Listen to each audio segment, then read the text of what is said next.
Alors là je vais faire la ligne 2209, quai numéro 9, à la place Joverine avec ce véhicule de démonstration parce qu'il n'y a pas grand monde. Et ce sera juste en trajet HLP entre le dépôt ici des Carbians jusqu'à la place Joverine à l'Aisne-20.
Alors là ce que je vais faire au niveau vidéo, c'est que je vais faire cette partie jusqu'à la plage Joverine et après quand je vais terminer, ce que je vais terminer sur la commune de Lanarvilly, je ferai une deuxième partie vidéo.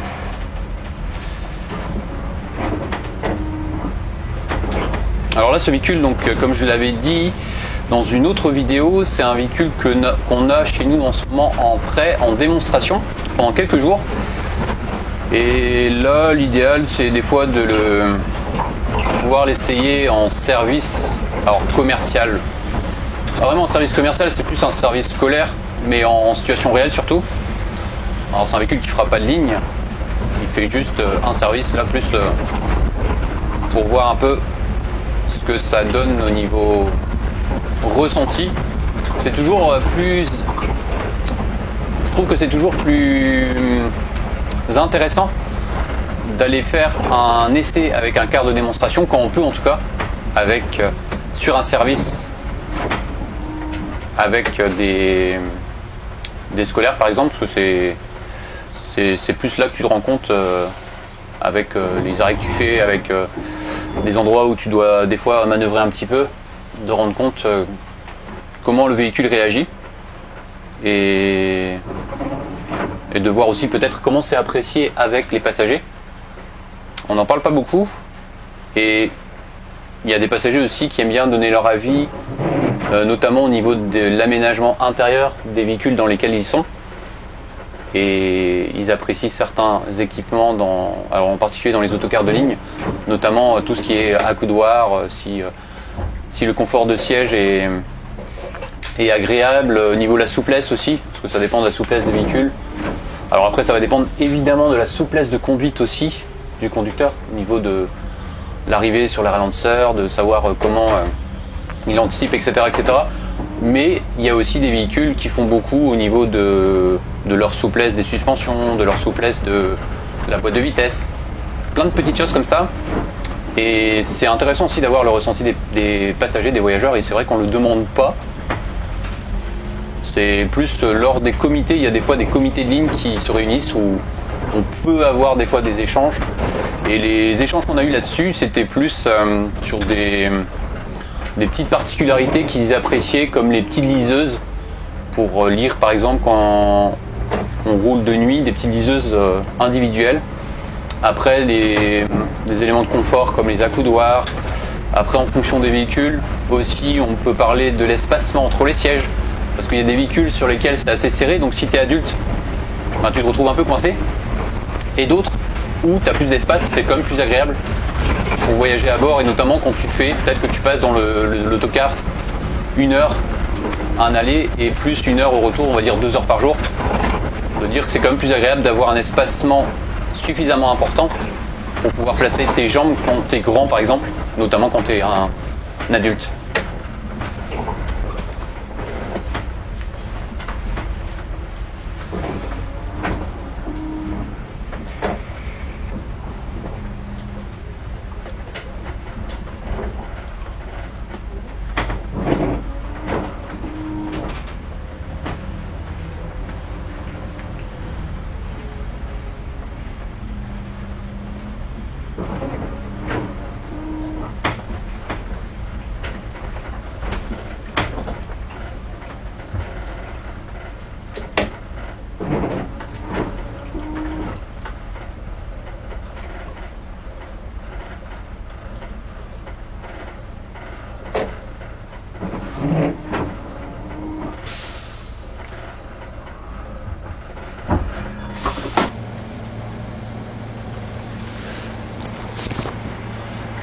Je viens de finir la ligne 2209 et là je retourne au dépôt de l'Esnevin.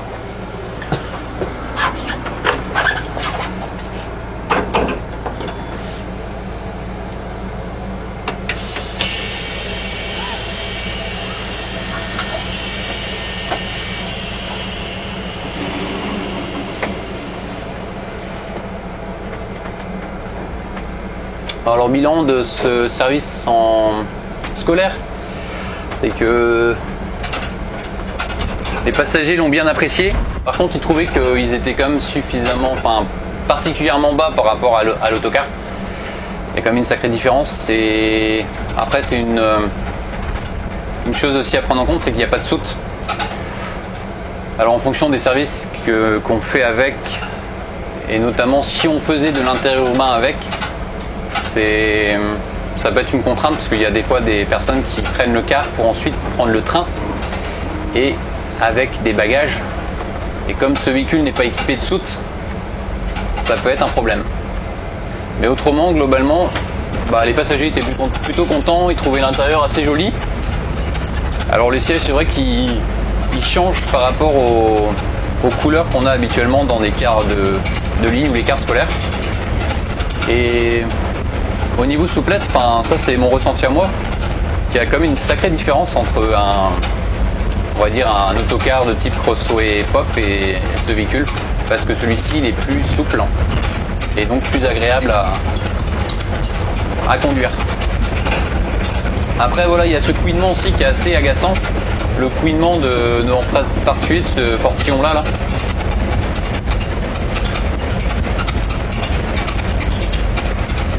Et autrement, voilà, pour résumer aussi, c'est qu'il a une bonne puissance avec ce moteur Cursor 9 hybride, électrique et thermique. Et je confirme aussi que le rayon de braquage reste un peu comme c'était le cas avant avec les Iveco Crossway Pop, c'est qu'il manque le rayon de braquage, il est pas assez bon pour moi. Quand je compare avec ce qui se fait avec d'autres marques, ça reste un point faible, on va dire, pour cette Iveco.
Alors ce que j'aime bien aussi sur ce véhicule, c'est qu'il y a un écran ici devant moi qui permet de voir ce qui se passe au niveau de l'emmarchement arrière quand la porte arrière est ouverte.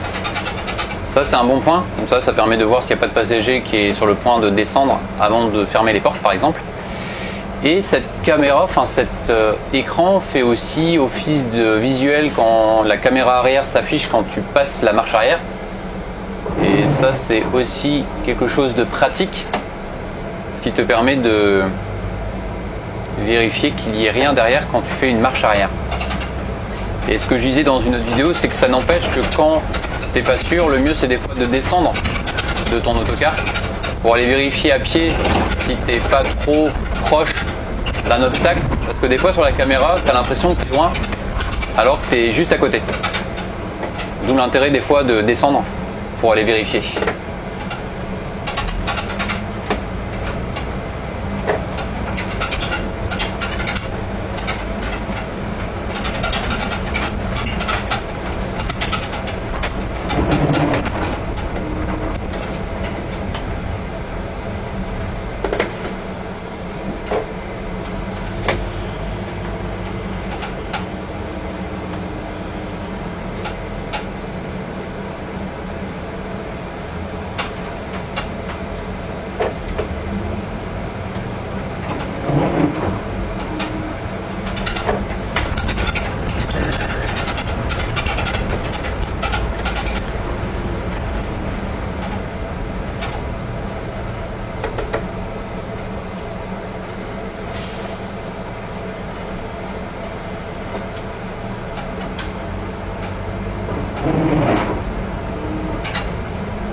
Et je vais couper le boîtier ici de ventilation.